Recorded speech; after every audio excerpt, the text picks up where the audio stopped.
আপোনালোকে কৈছে যে গৌৰৱ গগৈৰ পত্নী পাকিস্তানৰ ISIৰ লগত সম্পৰ্ক থকা বুলি মুখ্যমন্ত্ৰীয়ে প্ৰচাৰ কৰি আছে। মই কিন্তু একেলগতে দুটা প্ৰচাৰ দেখিছোঁ।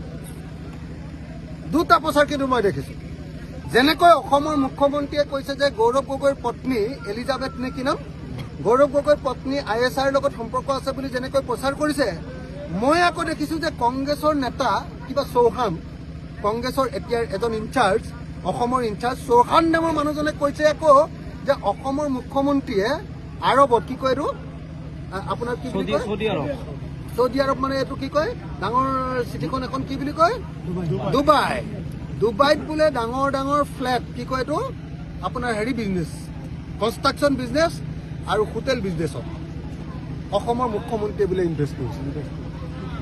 মই দুটা একেলগতে শুনিছোঁ। আপোনালোকে সংবাদ মাধ্যমে অকল গৌৰৱ গগৈৰ ৱাইফ ISIৰ এজেণ্ট বুলি কোৱাটোহে শুনিছে।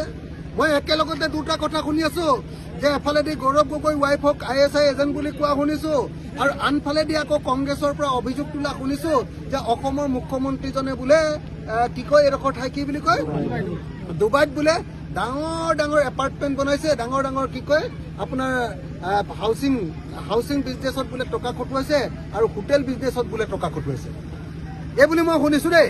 গতিকে দুইটা বিদেশৰ লগত জড়িত, এটা পাকিস্তানৰ লগত জড়িত, আনটো অভিযোগ আকৌ ডুবাইৰ লগত জড়িত। গতিকে একেলগতে দুইটাৰ তদন্ত হওক। গৌৰৱ গগৈৰ পত্নী ISIৰ লগত সম্পৰ্ক আছে নে নাই এইটো CBI তদন্ত হওক, আৰু অসমৰ মুখ্যমন্ত্ৰীয়ে ডুবাইত হোটেল বিজনেছ কৰিছে নে নাই, অসমৰ টকা নি হোটেল কিনিছে নেকি, অসমৰ মুখ্যমন্ত্ৰীয়ে ডুবাইত আচলতে এপাৰ্টমেণ্টৰ বিজনেছ বিল্ডিং বনাইছে নেকি, তাৰো বিজনেছ কৰিছে নেকি, এই দুইটাৰে তদন্ত হওক। এই দুইটা তদন্ত একেলগতে CBI তদন্ত দিয়াৰ ব্যৱস্থা গ্ৰহণ কৰক, তেতিয়াহে আমি মানিম। নহ'লে অকল গৌৰৱ গগৈৰ বিষয়ে, গৌৰৱ গগৈৰ পত্নীৰ বিষয়ে কৈ থাকিলে নহ'ব। দুটা কথা একেলগতে শুনিছোঁ আৰু দুইটা কথাই একেলগতে তদন্ত হওক। গৌৰৱ গগৈৰ পত্নী যদি ISIৰ লগত সম্পৰ্ক আছে ইমিডিয়েটলি গ্ৰেপ্তাৰ কৰিবৰ কাৰণে তদন্ত ঘোষণা কৰি দিয়ক। আৰু হিমন্ত বিশ্ব শৰ্মাই যদি সঁচাকৈ ডুবাইত গৈ যদি বিল্ডিং কিনিছে, ডাঙৰ এপাৰ্টমেণ্ট বনাইছে, ডাঙৰ ইনভেষ্টমেণ্ট কৰিছে, যদি হোটেল কিনিছে, তেতিয়াহ'লে তাৰ ওপৰতো CBI তদন্ত হওক আৰু হিমন্ত বিশ্ব শৰ্মাকো গ্ৰেপ্তাৰ কৰা হওক। এই দুইটা তদন্ত একেলগে কৰিবৰ কাৰণে মই